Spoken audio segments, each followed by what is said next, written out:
Hi, everyone. Welcome back to the show. We have Margot here, and we have our special guest, Jordan Vaughn, here. Woo! A round of applause. So excited to be here.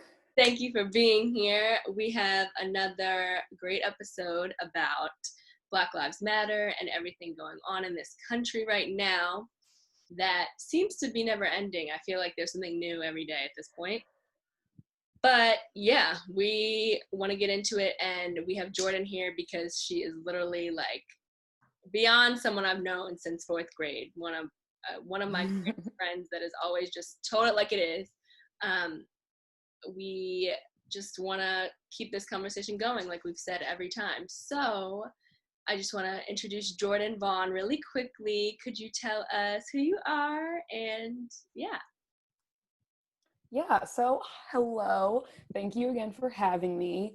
I'm Jordan. I just recently graduated from Elon University, so figuring out early adulthood and everything like that. Like Lydia said, I've been friends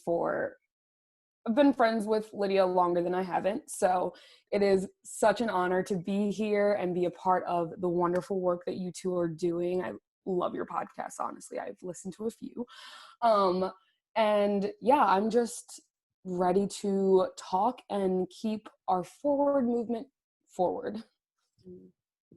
Facts. Okay. We have like an icebreaker question that you'll be the second person we ask. I'll let Margot ask it this time, but it has nothing to do with what we're talking about. It's just for fun.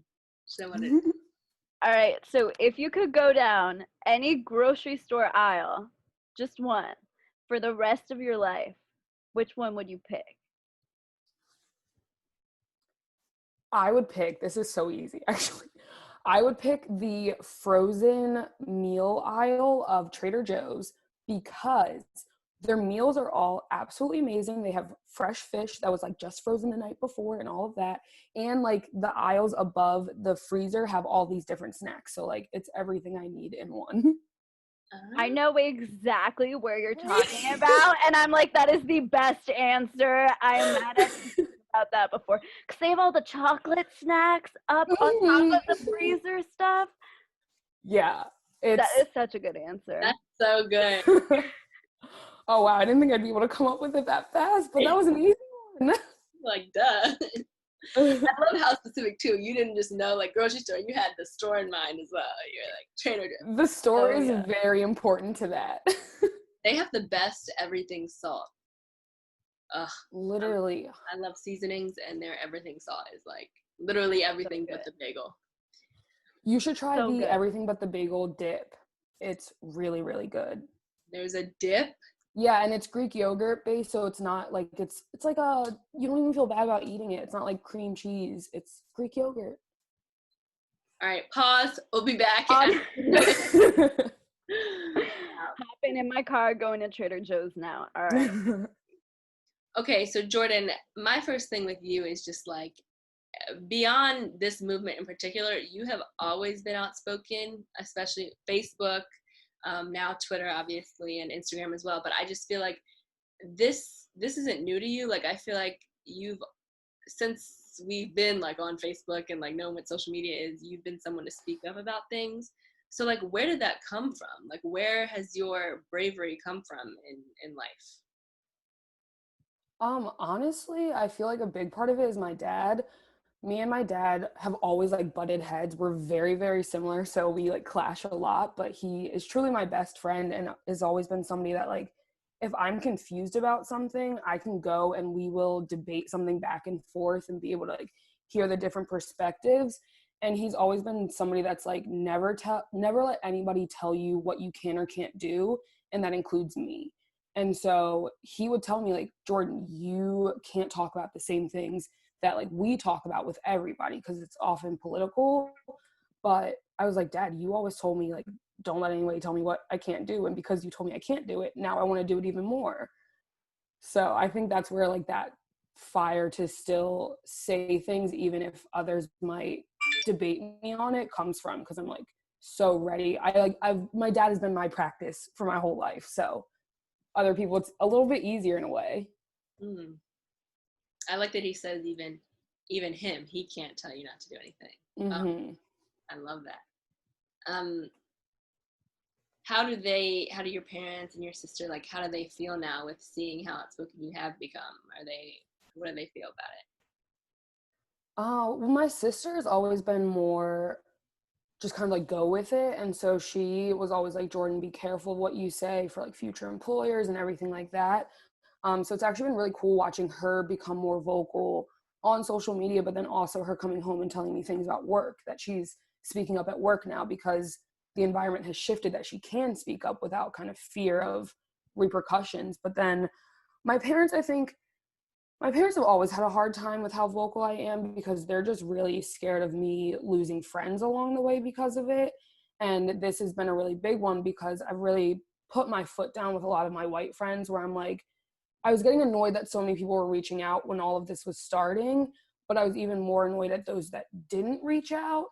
And I was telling my dad, I was like, I don't want to associate with people that can't say the simple words of Black Lives Matter. Like, I don't want to be friends with them. And he's like, you're too quick to cut them off. Like, they're growing, they're learning.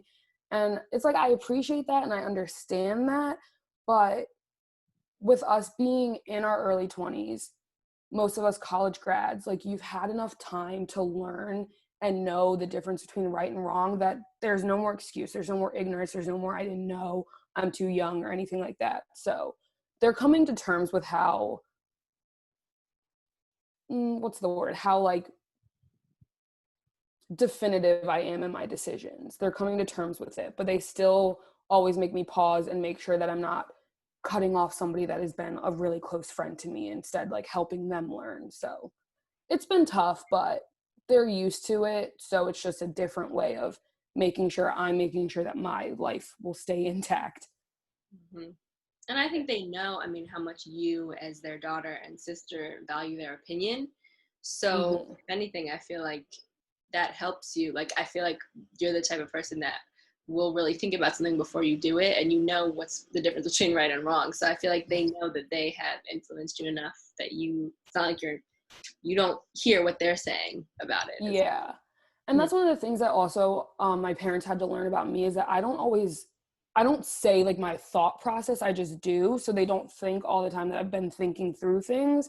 And so we'll have those conversations every couple of weeks where I'm like, no, I've thought about this. I've been sitting on this for a while and this is what I've decided. And so it's just been also a lesson for me to be more open about my thought process, just so that they aren't blindsided by anything that I do. Hmm. Wow, that's good. And I mean, like, I feel like we're gonna see how you're feeling through all the different things we talk about, but like, if you could, as specific or as general as you want to be, like, how would you sum up how you've been feeling these past few months, years, whatever? How are you feeling?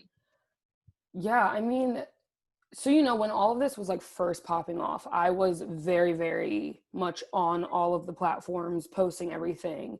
And some of my friends from college started sending me articles about like mindfulness and how like meditation is also an activist tool, and like you have to make sure that you're right, body, spirit, and mind. And so these past couple of weeks, I really have been, I think, feeling the toll of these constant conversations. And it's always been like I wanted to have the conversations, but nobody else did. So then I'm just like online, and that's why I kind of went to like Facebook for activism and everything. But now people are like, all right, Jordan, I need your help. Like, how do I do this? How do I do that? Is this good enough? Is that good enough? And it's like, I don't want to be a gatekeeper, because the I'm not the judge and jury on what is and isn't good allyship or anything. And so it's been kind of exhausting, but I think taking that step back and letting people know, like, hey, I'm not available to read your debate with another white person why they can't say the N-word. I think that's been really, really important, is setting those boundaries and having friends that actively do respect those boundaries. So yeah, so Lydia sent me the link to a Twitter video that you made that was just like really powerful, and I see that it's from like a month ago now or so. So that was like, I think that was right after George Floyd's death or a couple days after. Yeah. Parents, people that I've met before, whatever, you've been alive for a lot longer than me, meaning you've seen a lot more than me. Just by sheer amount of years you've been alive. So for you to have seen this happening over and over and over again, for you to have potentially been alive with a conscious memory during the civil rights movement, and you still sit on your ass and you're silent about this, but then you still go around and say you're here for me, that you're friends with my parents, fuck out of here. Like I said, I'm not censoring myself. You are the worst type of person if that's what you do.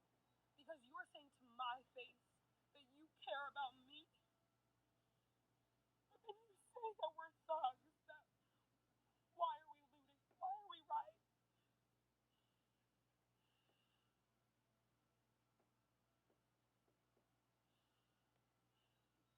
These are not sad tears. I do not want you to mistake this for sadness. This is nothing but pure anger right now. I have nothing but anger in my heart because at the young age of 22, I have fought for my rights. I have protested. I've held demonstrations. I have tried to educate. And I am tired of sitting down and making sure that you understand why I'm mad. Because that's not my job to make sure you understand. That is up to you to figure out for yourself. You have fingers, you have thumbs, you have a keyboard. Go to fucking google.com and type in Black Lives Matter and just read. Read and educate yourself because I am so sick of putting my own mental health on the line for you because I have more patience than some other people. And that is not to boast about myself because I think those people that have already disengaged and stopped educating you are far stronger than I am. Because some part of me still wants everybody to understand. I think your video was really you could feel that outpouring of emotion and that anger and that frustration through it. And I think it was like a really, I had never thought about things and the way you were saying that it's like, yo, there are people here that have been on this planet for 50 more years than we have, but that still don't feel the impulse, the need to speak out about these issues, to speak up about, the very blatant issues America has with race, and the systemic racism that goes on in this country. And it's true. It's never a point of view I had really thought of, or it's like, why is this push happening so much now, and why is it so much of the like younger generation? Not to say that older generations aren't also actively involved, but it is true, it is so much the younger people. And it's like, well, we've only lived through so much, and there is so much more that has happened before we were born. And it's like, why is it just happening now? And why can't you just say like Black Lives Matter? Because that should be the most simple statement. Yeah. And I mean, when I made that video, I am not normally one to like put straight emotions out there like that, but I felt that it was, there's an element, it's in activism and like anti-racist work, I feel like there is a subcategory where people of color, but specifically Black people in this case, are required to expose their own traumas to get non-Black people to understand what they're feeling. And I've been somebody that's like super against that for a long time, like since college applications, where it's basically like they want trauma porn in order to give you scholarships. And I just thought it was really important that, like talking to my parents when all of this is happening, and specifically talking to my dad and hearing him for the first time like sad about work because of things that are going on, it just hit me how many adults there are in my life that are like, oh, I care about you, I think you are good, I want to help you. But if there was somebody that looked just like me walking down the streets of Baltimore City, they would make sure that their car door is locked again. And I just think that kind of hypocrisy, just something about hypocrisy just really, really winds me up. And so I needed, because I'm friends with a lot of my parents' friends on Facebook, And I just needed them to hear that, like, yeah, you know me as their daughter, the little girl that used to hide behind my mom when we saw you in the store. But no, I have been noticing what you say and what you do and the role that you've played in my life. And I think if you do actually care about me and my parents, that you will do better and that you will want to do better. So I thought that it was really important for them to see that emotion, especially for the older generations, because they are so kind of like stuck in their ways. But to your point about like young people being kind of the agents of change, that's always been the case. Even in the 60s during the civil rights movement, it's always been high school and college students that are really the driving factors of a lot of this. And I think it's showing itself again, but it is still kind of that confusion of, okay, well, you guys that were the youth during the civil rights movement, why are you now pushing against the youth speaking up again? So it's a very interesting dynamic, and I hope that when I'm older that I'll be like, yeah, you guys go, you go. I did the same thing. Keep going. But it's just an interesting thing as like you age, how opinions shift, form, and solidify. Did anyone reach out to you after seeing that video, like either negative or positive? I actually haven't gotten really like any negative feedback on anything I've done, which is really nice. Actually, it means that I'm surrounding myself with the right people, but then part of me is like, oh, but they're not necessarily the ones that like need to hear it, you know?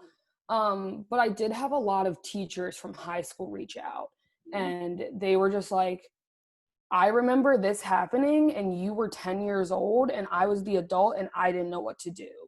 And it was just like, wow, thank you for recognizing that. But I hope that you figure out how to make sure it doesn't happen to another student in the future. And it was weird seeing the people that reached out and how many of them are consciously aware of the things that they've done. And it's just like, whoa, so that kind of validates in my head all of these little moments that I've had along my life where I'm like, was that racism? Like, should I be upset? Can I say something? And so it just kind of validated for me that, okay, now I can take all those moments where I maybe didn't speak up, and now I know and I can move forward and address it and know that I'm not the only one that sees it. Yep. Because even I feel like as those teachers reached out to you, like something could have happened a couple of days before, a couple of months before, in the classroom where they didn't do anything then. And here you are, 10 years later down the line in your early 20s, and it's like they're still not doing anything. So, I mean, that's a first step, I think, if nothing else, they're acknowledging. Yeah. And I mean, and that's, oh, sorry, go ahead. No, go. No, I was just gonna say, I think that's kind of the beauty of all of this, and it's helping me lower the frustration levels, is that it's like, okay, giving people grace. It wasn't always okay to speak up. It still kind of is taboo to speak up, but now we're changing the culture, we're shifting the narrative, and it's kind of like get with it or get left behind. Mm-hmm. And if people don't want to hop on and learn and be better, then I don't mind if they get left behind. I'm not going to keep myself back to make sure that they're keeping up. Right. Because they sure enough weren't holding themselves back so you could, keep up. So that part, yep. And like me and Margot were talking about this on our last episode, like, in my opinion, Black people are just trying to get on the same level as everyone else. We're not asking for a leg up. We're not asking for more opportunities. We're asking for a fair chance that should have been given to us from the get-go that wasn't. And it's like, it's so simple. Like we keep saying, what we're asking for is so simple, and it's a matter of human rights. It's not a matter of Black Lives Matter anymore. And I don't understand this whole all lives matter thing, which I know we all could go on and on and on. It's like, why do you think, I'm genuinely asking, why do you think it's so hard for people to understand that all lives matter isn't the point? I've heard people say that because when white people hear Black Lives Matter, they get defensive and they feel like you're attacking them for, so they hear that their life doesn't matter, which in and of itself shows like the narcissism in the statement itself. But it's like, why do you think that's so hard? And we hear the cancer analogies, we hear the burning fire and the house analogies. Like, what's going to get people to realize the point, if anything? Yeah, I think for the All Lives Matter group, there's two groups of All Lives Matter people. There's the ones that are ignorant and almost think that All Lives Matter is being more encompassing and inclusive of Black Lives Matter, and they're the ones where it's like those cancer analogies, the fire analogies, those are the ones that it'll click for them, where they're like, oh, I see now, I didn't understand before, but I do now. And then I think you have the group that, like the ones that started All Lives Matter simply as a rebuttal to Black Lives Matter, where they know exactly what they're doing because it's not a hard concept. And I think they fall into the same category as people that are like, oh, well, we have Pride Month, why don't we have straight Pride Month, you know?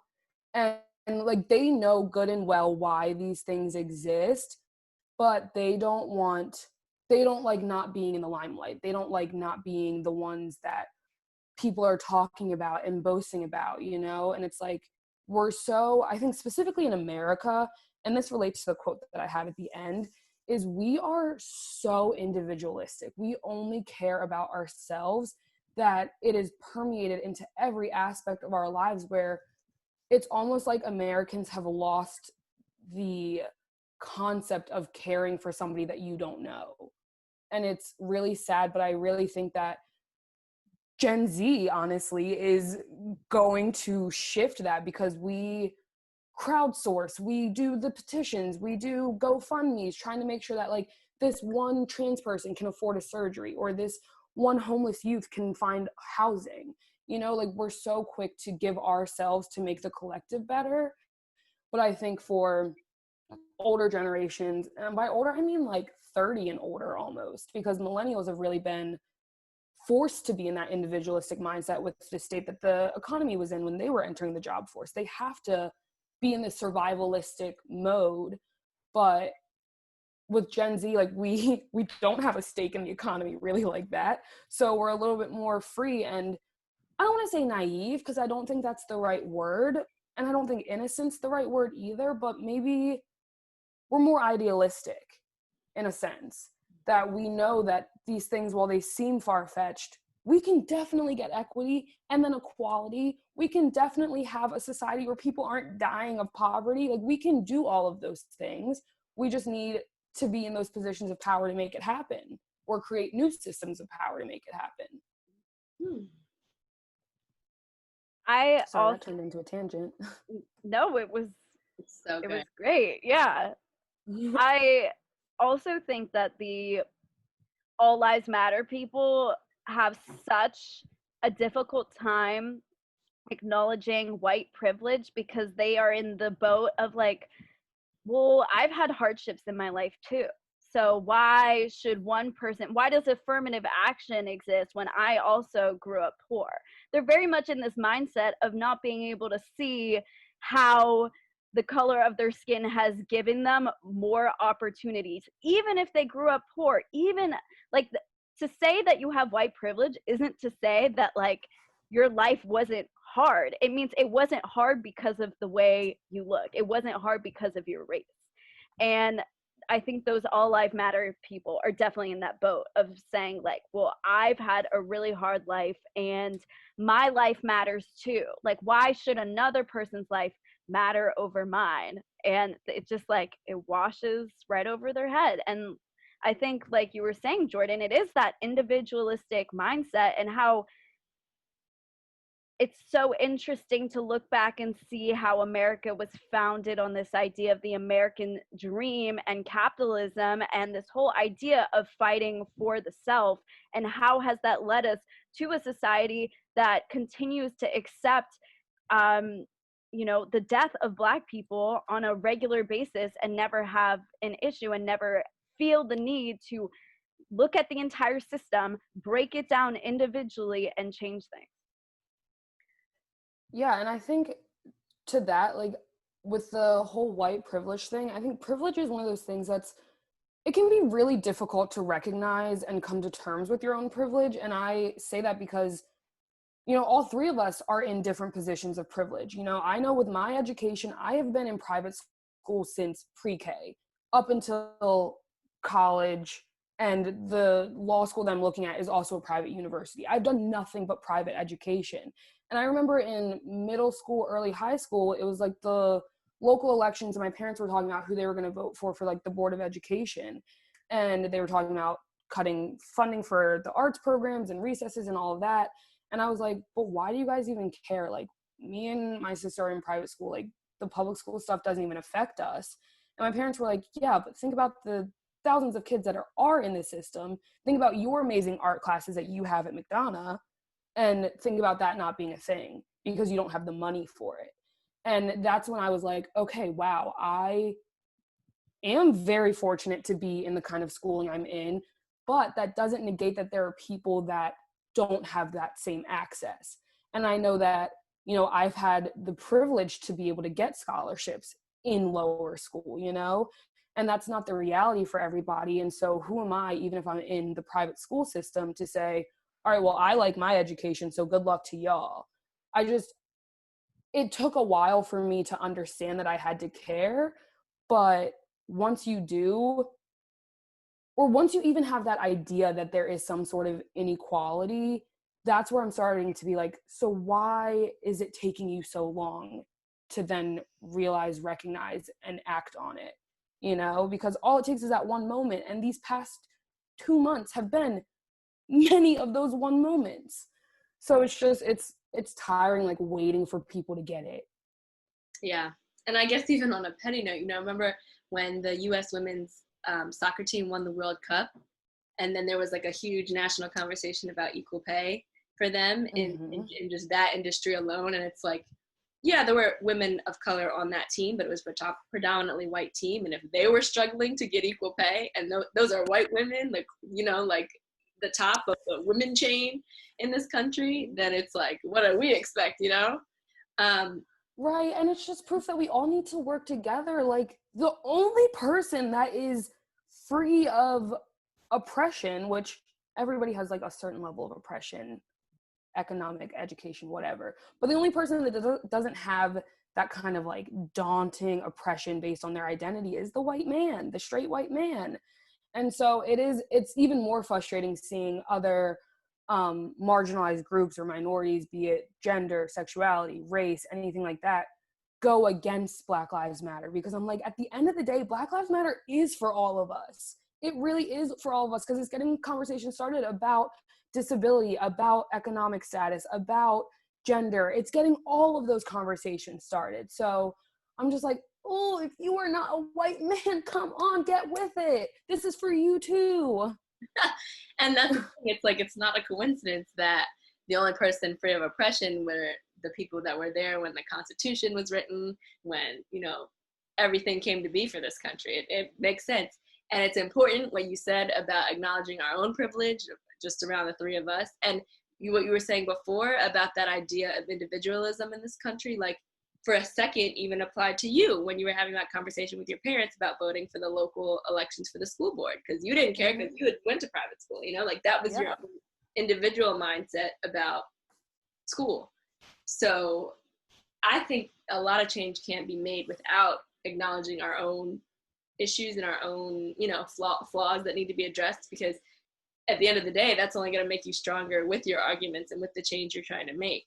And while you were talking, I thought of just one thing, even from our high school experience. We've known each other, like we said, since 4th grade, and we stayed in the same school, McDonough, from 4th grade for me, and for Jordan from pre-K through 12th grade. And so we never changed schools. You know, new people came in, but we were there the whole time. And I think around middle school, we decided to bring back this program that was called Big Brother, Big Sister, which Jordan's like, which basically was pairing like a younger student with a high school student. And it was for Black kids in particular to like just kind of foster a relationship, have kind of some common ground. You could think about, you know, your daily school life with someone that was older than you. But to me, that is like on a very small level. It's like a parallel of the Black Lives Matter and All Lives Matter movement. Those two sayings, because we had Margot at that school, we had white kids complaining to us that the white kids should have a Big Brother, Big Sister club, because why do the Black kids get to do that? And like, we should have that too. So it's just like, it comes down to everything. There's always that competition. There's always that, like Jordan was saying, it's like, there's always that me, and, you know, like it has to be about me.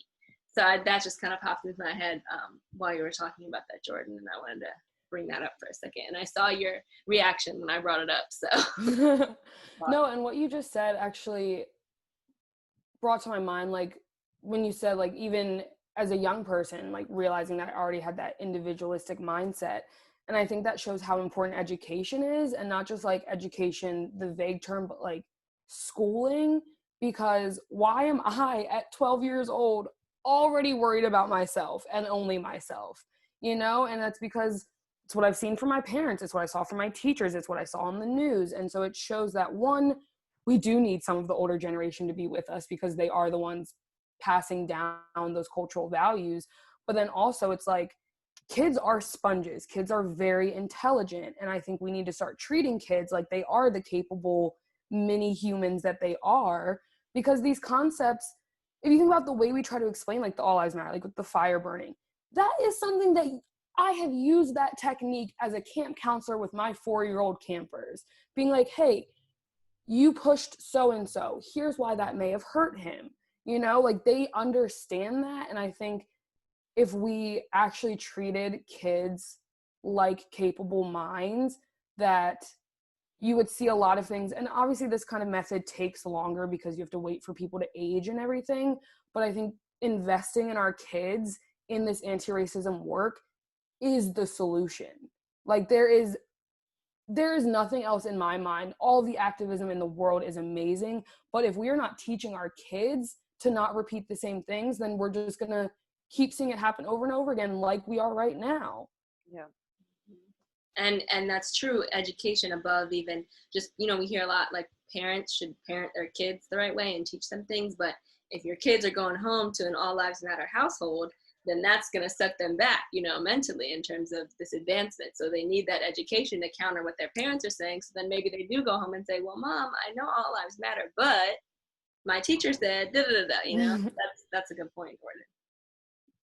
Yeah, I think there's going to be, hopefully, or what I'm hoping that there is an entire shift, especially in early education. It's like, how do you start talking about these topics early in a way that kids can understand, in a way that isn't traumatizing, you know, for people of color to be hearing things that are really harsh when you're like 3 and 4 years old, and a way that's going to set them up to be able to identify these problems way earlier than, you know, 20 or college or whatever it may be, you know.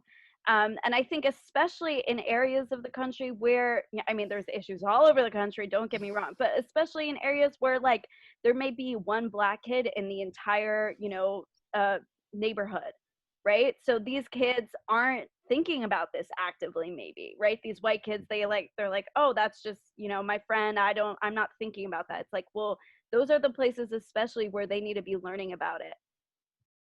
Yeah, and I'll say, like, thinking about like techniques that could be implemented, because I'm like very involved right now in conversations at Elon about implementing an anti-racism course into like our gen eds basically.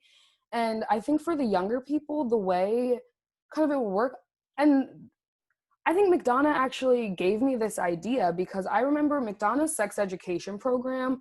I will rave about our sex education. We started in 4th grade and kept going till graduation. And each year it built on a different thing that students might be experiencing. 4th grade, it was puberty. 5th grade, it was, okay, crushes. Here's what's kind of, you might be feeling things. And then as we got older, it was the more heavy topics like domestic violence and sexual assault and things like that. And it made sense the way they progressed it. And I think you can do that same thing with kids starting in kindergarten. You can't say you can't play. That is a great motto for kids. And you can take that even just a little bit deeper and be like, hey, you can't say you can't play because you look different. You know, something as simple as that. I embodied you can't say you can't play. I said that until like 7th grade. So something like that can just stick with a kid that easy. And that's all it takes. It doesn't take a serious conversation with kindergartners to get them to understand. So true. I was thinking just like a very small thing, like in 5th grade when we were learning about homework and like how to truly organize kind of your life. And one teacher taught us the cross out method, basically when you make a to-do list, how you cross something out when you're done with it and how that feels so good and it keeps you organized. And I did that in my college planner, and I probably will always. Right? Like, and then another teacher did the halt Nave, what do I need? And it was just to take a second when you're leaving the classroom, make sure, do I have everything? Yes, yes, yes. Let's keep going. And it's like, we can use that with privilege. Like, halt Nave, what am I saying? All right, let's keep going. You know, like it can be that easy and that fun. Yeah. Yeah, 100%. wow. It's all about the sayings. They stick with you. They really do. Wow. So, Jordan, another thing we wanted to talk about is something that I think we have mixed feelings on. And I want to show everyone something you tweeted that was from a friend of yours that texted you this. Did you want to read it for us? Yeah, so I received this text and it says, I see you, I hear you, I stand with you. While I will never be able to understand what you go through daily, I am here to learn, grow, and aid in the fight for the simple right to live. My heart is aching. I am so angry for you and all of the lives of Black Americans. I love you wholeheartedly, and I'm here in whatever capacity you need me to be. And then, so your friend texted you this? Yeah. Okay, someone you know texted you this. Yeah. And then what was your response to this text on Twitter? What did you say? So I said, stop. I screenshotted the text and put it on Twitter. And I said, stop sending me texts like this just to feel good about yourself. I'm not responding to them. Mm-hmm. So the tea is, I sent Lydia a text, just like I would say pretty similar to this one. So I would love to talk about it because I read that, like Lydia linked me to that, and I read that tweet and I was like, oh shit, I feel so embarrassed right now because that is exactly what I did. And we talked about it like 2-3 episodes back, and well, Lydia, I'll let you tell your response too. Yeah, no. So Margot texted me after you had that tweet, and I liked your tweet, Jordan. Like, I literally liked it on Twitter because I agreed with it. And basically the point is, Margot texted me something very similar, and I am and was so appreciative that she did that. But actually, and this literally goes back to privilege, because when she first sent that to me, my very first reaction was, why is she texting me this? I don't need to hear this. Which is like crazy because I'm a Black woman in America. Obviously I need to hear that. But that was my own privilege with my, personal experience, not maybe having traditional interactions with the police or that kind of thing, like that made me, I feel like at times, my life doesn't really identify with the majority of Black people in America. So, and that's just some of my own privilege, goes back to skin color, education, hair texture, all that kind of stuff. But my point is, I was appreciative of Margot's text, and I'm happy that she reached out. But obviously, you have a very different opinion of that, or at least in the moment, you had a very different feeling. So tell us why. Yeah, so I think what was making me so angry is that I was getting so many texts from people that I'm not friends with. Like, we worked together, we were work friends, or we were in the same class and then ended up in the same group meets. Like, these are people that I hadn't already established that like they were a safe space for me to have these kind of conversations with. And so it was just like, like, you're seeing how much I'm hurting right now. You're seeing me speak out, and you feel guilty in a way for not speaking up. And these were also similar people that weren't posting anything publicly, but are texting me privately. And so I think that's where I was getting really upset and frustrated. And then the part that gets me the most was the, I'll never understand, but, and that phrase to me makes me upset because it's not that you can never understand, it's that you won't even try to look at the perspective. You won't even try. You're just saying it is unfathomable what you go through. And I can't even try to imagine that. And that's kind of how I took that phrase of like, I'll never understand, but I'm with you. But I think there are people that have reached out that I'm like, damn, I didn't realize how much I needed to hear from you in this moment. And those were the kind of texts where it was like hearing from people that I haven't talked to since high school that I know have said or done things, and them reaching out and being like, hey, I've seen this. I wanted to say that I know I've done XYZ or I've been complicit in whatever. And I just wanted to say that I am committing to doing better, to learning, and to acting better.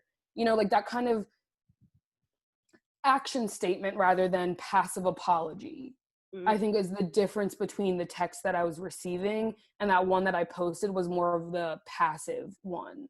Because it's like you said, you're here in whatever capacity I need you.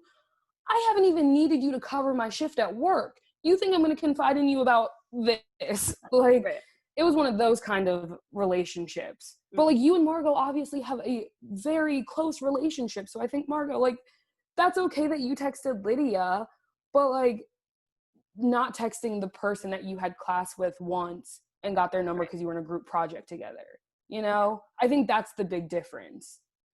And I have to say, even upon reading your tweet, well, I think I was reading some of the comments that were saying like it's kind of self-serving in a way, and it did make me pause for a second. And I was like, well, I can, in that moment, I don't remember feeling like, oh, I feel guilty, that's why I need to send this or something like that. But in a way, I think that it is a little self-serving to say like, well, I'm going to reach out to my close friend. And I don't know, it's true that there is a difference between like, because I wrote like a bit of a paragraph, okay, I did. And it's like, okay, well, maybe instead of that, I could have, I don't know. I mean, I'm having a lot of thoughts right now about this. Like, I think it was good to reach out, and I'm glad that I did, because I do always want Lydia to know that like I'm here for her. And like we kind of talked about in our other episode, like I want her to know where I stand. Like, I don't want her to ever have to question like whether I support like saying all lives matter or not. Like, I want her to know that I'm very much trying to do the best that I can and moving this movement forward and being here and acknowledging my privilege and trying to change things. But I can also see how like sending a paragraph that's about like, I'm here for you, and like, well, I don't know. I can kind of see how it's a little self-serving. I don't know if I'm making any sense. I feel like I just talked for like 5 minutes, but I don't know. Lydia, do you get what I'm saying at all? Yes, no, I do. And I think Jordan made the good point about like it's really important of who it's coming from and like what your relationship is with that person to begin with. And there is a difference between that. I like that, the action statement versus just like, I'm here for you. Yeah. And I'll be honest, Jordan, I think that you and I are a little different in patience levels. Mine is definitely going down a little bit more, but I guess it all goes back to who you're talking to, because when Margot texts me that, you know, even though she could have said it maybe a little better, it's like, because I know the type of person she is, I'm willing to be like, I know where her intentions were and where her heart is. Whereas if it is like a work person that you barely talk to, or someone from class that one time, it's like you don't truly know who they are as a person. So it is less patience there, and it's quicker to be like, no, like that's not what you need to say. So I guess my patience level with Margot was to the point where I was like, I understand, and was less critical of it. But I think you really explained well why you felt that way about that person in particular. Yeah, and it's not to say like no white person can ever reach out to a black person being like, yo, this shit's fucked up, I'm here for you. Like, I think it's important to have those people, because, you know, I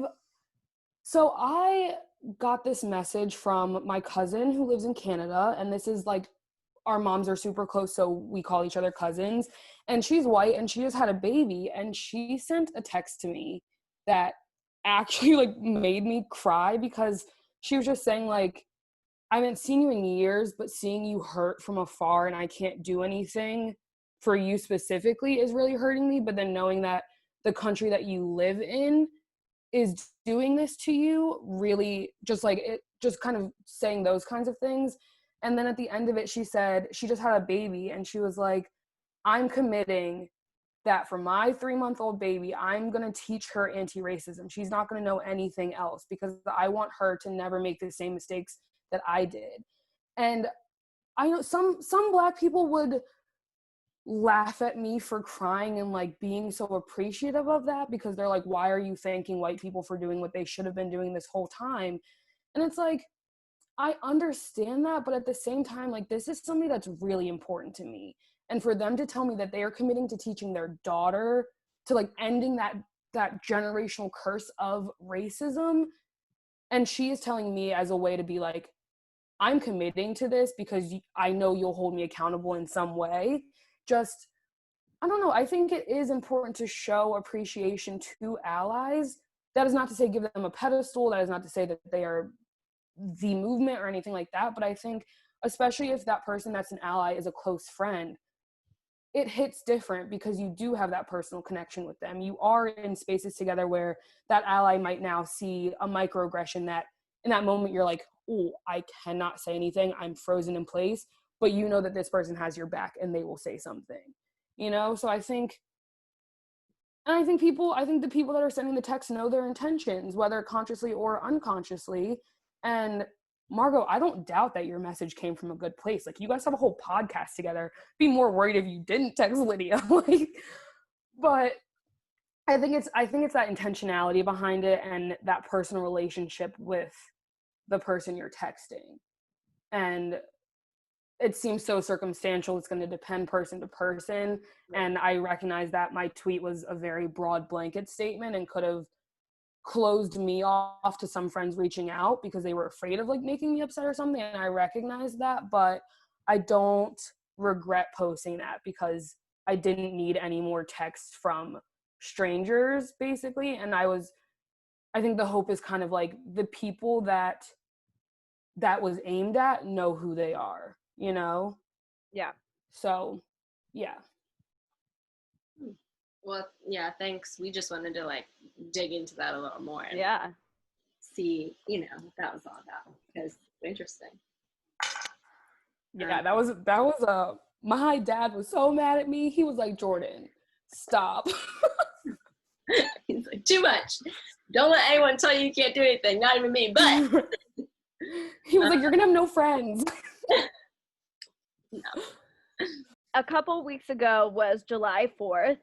Obviously, this July 4th, well, at least I found, felt very different than previous July 4th, and a lot of people did not celebrate, which is very understandable.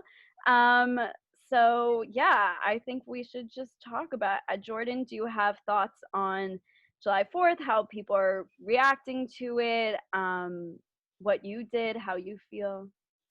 I mean, I've never really celebrated July 4th as an Independence Day. It's always been an excuse to see my family and have a barbecue, or once you're in college, an excuse to drink and party.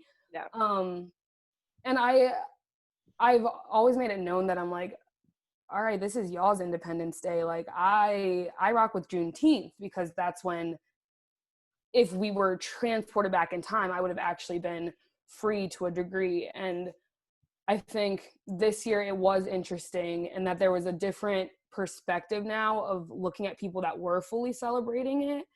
And it's almost like this date solidified in my mind, at least, that like, it used to be like, if I see the Confederate flag, I'm like, okay, don't go over there. That's dangerous. But now it's like, if I see somebody flying an American flag in their yard, I'm also wary of it. And just seeing all of the American apparel and everything, a couple of weeks ago, I was just like, I have to stay in the house. I shouldn't go out. I did go out and I regretted it because I went for a skate around the neighborhood and there was a block party, the very large American flag. And I was just like, all right, I need to turn around. But yeah, I had something else, but I forgot. It'll come back to you. Yeah. And I think you can kind of look at it as a positive and a negative. Like, I think it's important that a lot of people this year were starting to realize that this isn't something anyone should celebrate.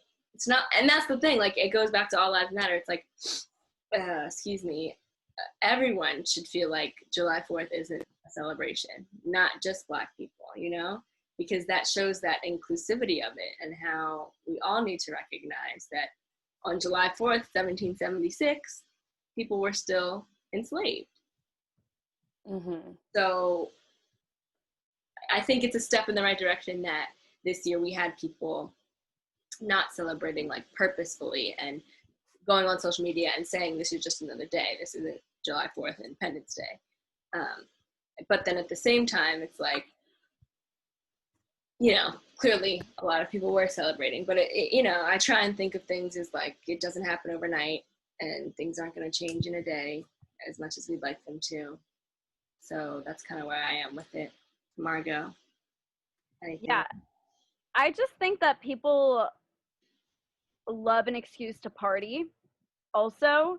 So like, I think it's really hard to change. I'm not saying that that means that they should be, you know, like celebrating July 4th at all, but I think it does make it hard because people are like, well, I was going to go drink that day, you know, like I was going to go do whatever. Why can't I do that anymore? It doesn't necessarily mean I support like America as it is, but I just want to go drink. And it's like, well, sometimes we have to like move forward past that and think about things again with like this individualistic nature. Think about things and the message it's sending if you are having a party on July 4th. And if you are, even if you're like in your head, you're like, well, I'm not supporting what's going on in America right now. I don't support our president. I don't support whatever. If you're partying on July 4th, it still seems to others like that's what you're supporting. So I do think that it's like, all right, well, maybe party on July 3rd or July 5th or like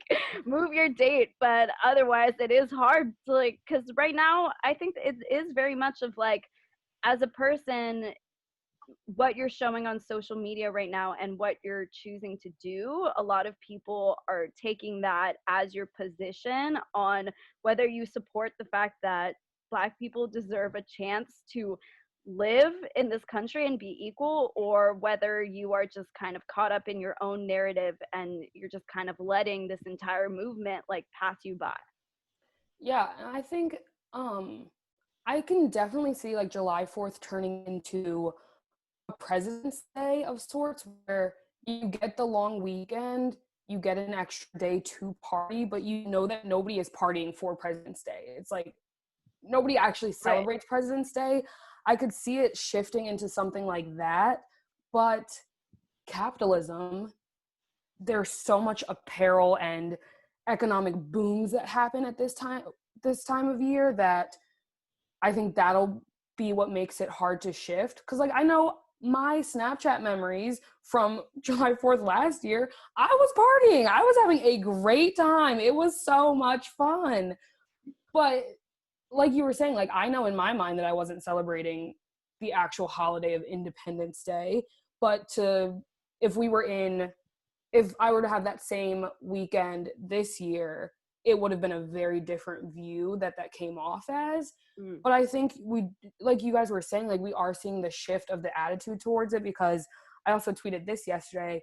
A few years ago, I posted on Instagram for the July 4th and I said, fuck your 4th was my caption. And so many people from my high school were in the comments or DMing me saying how disrespectful that was. I needed to change it. And at the time I did change it and I made it not any better. I said gunshots or fireworks. The world may never know. And again, now I realize that that's not a good saying to say. But then this year I made the caption, fuck your 4th, and then had kind of like reasons saying like, you say all lives matter, but Breonna Taylor's murderers are still out. You say all, or like respect the troops, but Vanessa, I don't know how to pronounce her name, Guillen, maybe? She reported her sexual assault in the military and was murdered. So it's like, I think there was more of a conscious recognition that fuck your 4th means fuck the celebration of this day, because the things that we say we're celebrating on this day, it's not true. It's a false narrative that we have, and we're just all very much tuned into it. You know, like I didn't know that this wasn't actually my Independence Day until high school, because nobody ever really teaches you that kind of stuff. Yeah. So I think the shift of how we view it is coming. Yep, for sure. I saw this really interesting Twitter thread that was like in the articles about like what you can do with the flag or stuff. Like it also says like you're not supposed to put it on cups, you're not supposed to put it on apparel, like all the American flag like bikinis and stuff like that is also labeled as disrespectful in like, I don't know, like these articles, I don't know what they're a part of, but there's some articles about the US, and I'm just like, so that's disrespect. That's literally supposed to be disrespectful, but yet the people sporting the American flag bikinis are the same people who are like, when you're burning the flag, you're disrespecting America. And it's just like seeing the irony in that, reading that. It was just interesting. I gotta think about that for a second. Yeah, no, those rules about the flag are very telling. And it's like, you're also never supposed to put the flag like parallel to the ground, but every football game they pull it all the way out across the field, Right? Like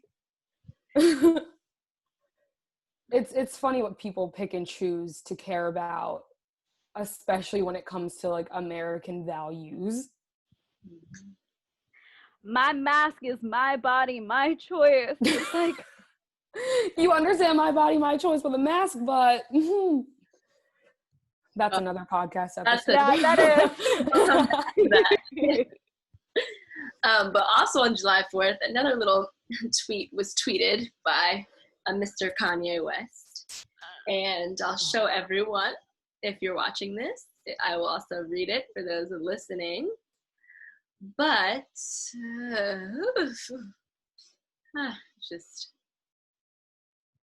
Okay, so Kanye West tweeted saying, "We must now realize the promise of America by trusting God, unifying our vision, and building our future.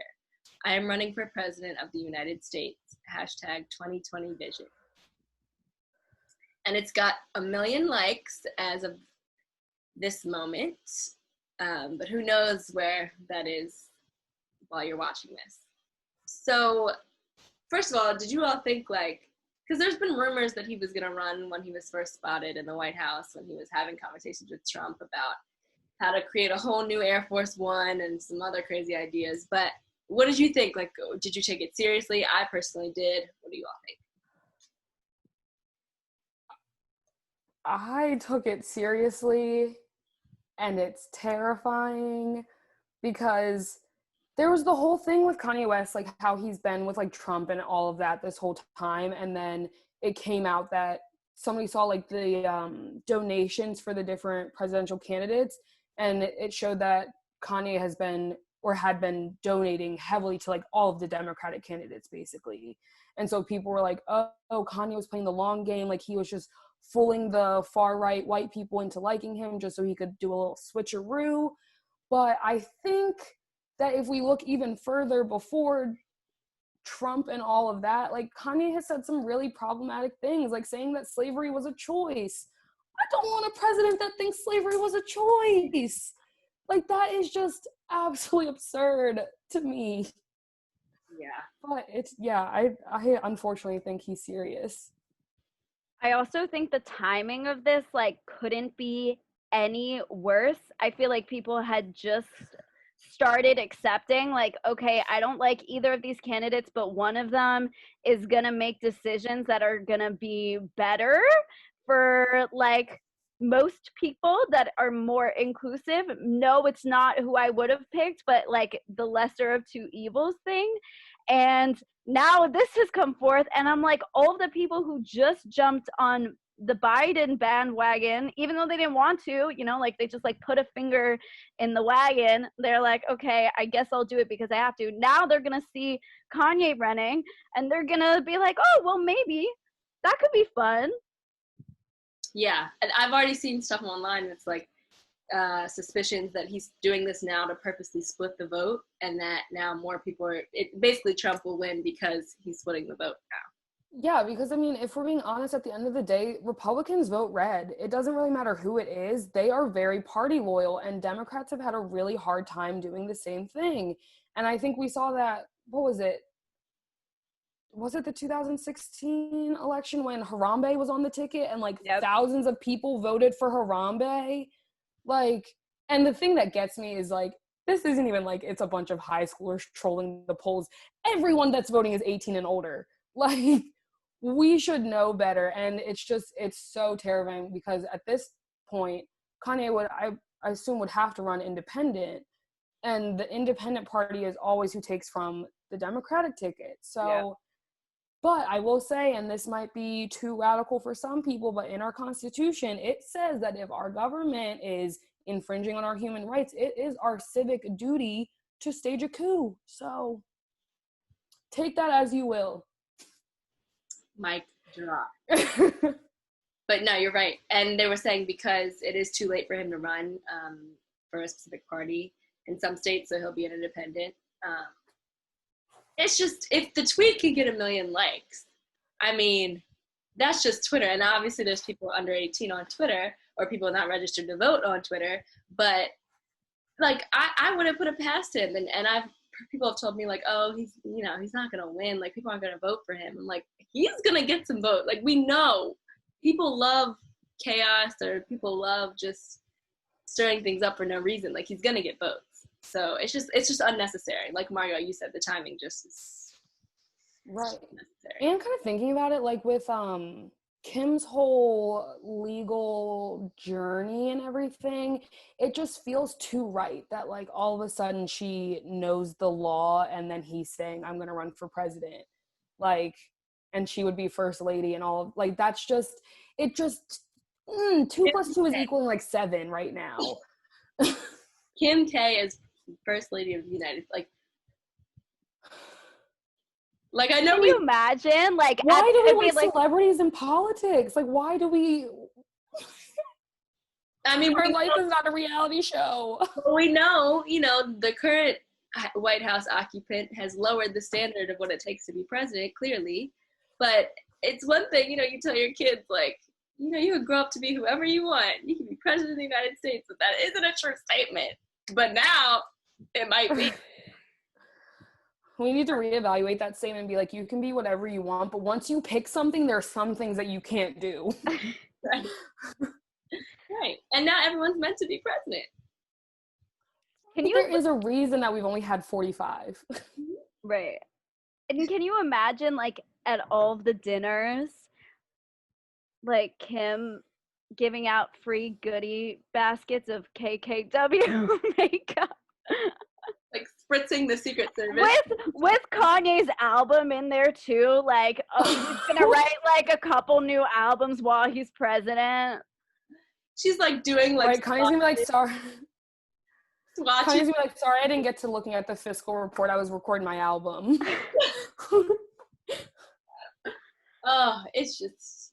At this point, anything can happen. You know what I mean? Like, my belief that, like, that is too crazy to happen, like, with everything going on in the world right now, like a pandemic, who's president, this entire country, I'm like, literally anything can happen, and that is the most terrifying thing. Yep. Yeah. And we're just in July, like, who knows? I feel like there's gonna be a bombshell every month, just something's coming till December, like. We're only in July. There was this picture. It was actually really funny. It was like this grainy picture of these like stock aliens, and they're like in this field looking around, and it's like a Snapchat quote, and it's like, "Hey, bro, we're up next." Of the aliens coming in July, and I was like, "Oh no!" I saw a tweet that was like, it was like, "Where can I find a Black-owned planet to go to?" I was like. But yeah, I guess just we gotta stay tuned. Yeah. But just taking it back a little general, some last kind of bookend questions for you, Jordan, is like, if you could list just a couple things you would like to see in terms of actions people can take to help for the advancement of this movement, and if you feel like there is real change happening in terms of the future. Like, do you have a lot of hope for the future? Yeah, well, to the second part first, I remember when coronavirus was hitting and everything, and I was at home, and I was talking to my parents, and I just kept telling them, I was like, I just feel like with coronavirus, what it did was it opened everybody's eyes that we are all victims of the system. That's what coronavirus did. And it also showed us that the changes that we want are very possible and they can do them very quickly. And I think those two things, I kept telling my parents, I was like, guys, something big is coming. Like, there is a drastic shift that is about to happen. And I still very much have that feeling, even with Kanye, even with everything that's going on. I still genuinely feel like something really big is going to happen. And part of me thinks it's going to get worse before it gets better, because that's typically how things go. But I do genuinely think that change, positive change, is coming. And we have now proof that it can be done quickly and swiftly. But to like action steps that people can take, I think something that is going really undervalued, and I am also guilty of saying this, of being like, you have to post, you have to be speaking and everything. I think something else that is really, really powerful right now is reading. There are so many amazing books out there, and it relates to the quote that I've picked for the end of this. Reading and just hearing from different authors, different perspectives, history lessons. There are so many good books out there. I think that is honestly the first step, because everything, again, is rooted in education. And I think one of the biggest action steps that a lot of people can take, black, white, brown, whatever, is reading and just educating in that way, because you're going to hopefully learn something, embody that, and then it's just going to naturally shift into your everyday life, rather than you feeling like you have to be the loudest and best and most active person on social media or in all of the protests, when that's not everybody's style, and that's okay. We need all of the different styles working together to get the goal that we have. That's great. So yeah.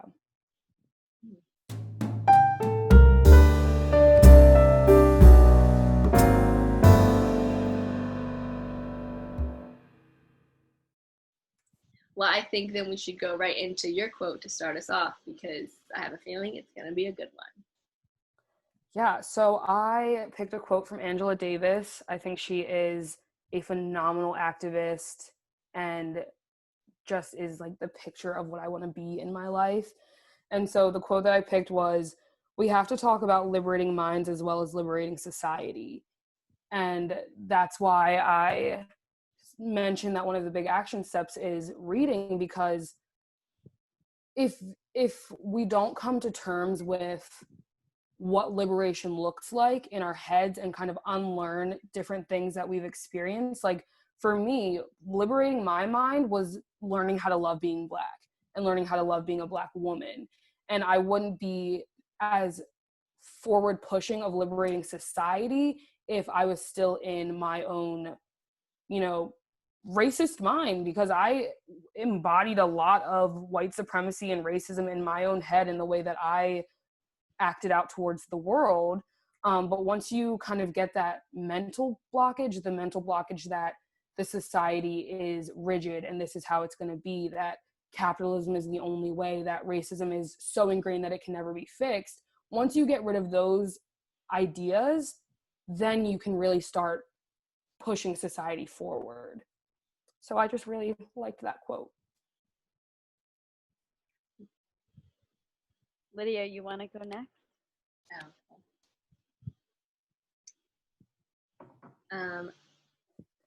My quote is by Rob Hill Sr., who is really active on Instagram. He's like a motivational speaker. I've had the privilege of seeing him speak, and it was very, very good. He's a Black man, and he has a lot of very truthful, just very impactful things to say, and he says them very well. And he has said that you are at the foundation of everything and every relationship you build in your life. Invest in you. And I think that could also be applied in terms of just how, Jordan, you were talking about, you started to look inward and reflect and realize what is important to you and how you can give yourself some rest as you help in this movement. So I think that's important that we invest in ourselves. I love that. My quote is from George Bernard Shaw, and it is, those who cannot change their minds cannot change anything. And I just think that that's like so relevant right now. You don't have to come from a place where you know everything. Like Jordan said, you know, you can read, you can do all of these things to educate yourself and find out the ways that you can change and help then change society. You don't have to have all the answers, but you have to understand that you don't have the answers, so that you should start searching for them. Yes. Jordan, thank you.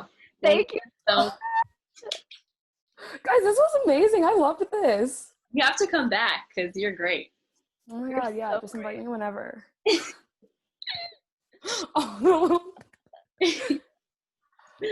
No, this is so cool, and I love what you guys are doing. Like, this is what we need right now, you know, just peers just talking about hard topics and putting it out there. And I love that you guys are doing this and that you included me in this. So thank you. Okay. Well, thank you so much, Jordan, and thank you guys for listening, and we will see you guys in 2 weeks.